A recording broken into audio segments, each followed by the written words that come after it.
আমি যখন ডিজাইনটা শুরু করেছি আমার প্রথম কনসেপ্টই ছিল সামহাও আমি ভেন্টিলেশন কোনোভাবেই নষ্ট করব না, স্পেস ওয়াইজ যেন জায়গাটা অনেক ওয়াইড লাগে, স্পেশিয়াস লাগে। যেহেতু এক্সটেরিয়র দিক থেকে একটা প্যাটার্ন ইউজ করা হয়েছে, সো ওইটার কিছু রিফ্লেকশন আসলে ইন্টেরিয়রের স্পেসগুলোতেও আছে। এখানে যারা থাকবেন তাদের বেসিক নিডসটা কি? আমার ক্লায়েন্ট আসলে শেয়ার করেছে তার মডার্ন আর্কিটেকচারটা পছন্দ এবং সে আসলে গ্রে কালার এবং মনোক্রোমেটিক একটা কালার ইউজ করতে চায়। তো সেই জায়গাটা থেকে আমার কাছে আসলে এটা একটা বিগ চ্যালেঞ্জ ছিল যে জায়গাটাকে যেন কোনোভাবে ডাল মনে না হয় এবং প্রাণবন্ত কিভাবে করা যায়।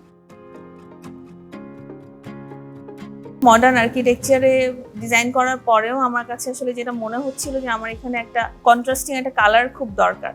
তো সেক্ষেত্রে আমি আমার একটা কন্ট্রাস্টিং কালার সি গ্রিন কালারটাকে নিয়ে এসেছি বিভিন্ন জায়গায়। এবং আমরা যখন কাজ করি ইন্টেরিয়র ডিজাইনের ক্ষেত্রে ইউনিটি এবং কালার সাইকোলজি খুবই মেজর রোল প্লে করে। এভরি পিস অফ আর্ট এবং প্রতিটা ফার্নিচার কি সিলেক্ট করছি এবং লাইটিং এর ক্ষেত্রেও একটি আরেকটিকে যেন অবশ্যই সেটা কমপ্লিমেন্ট করে।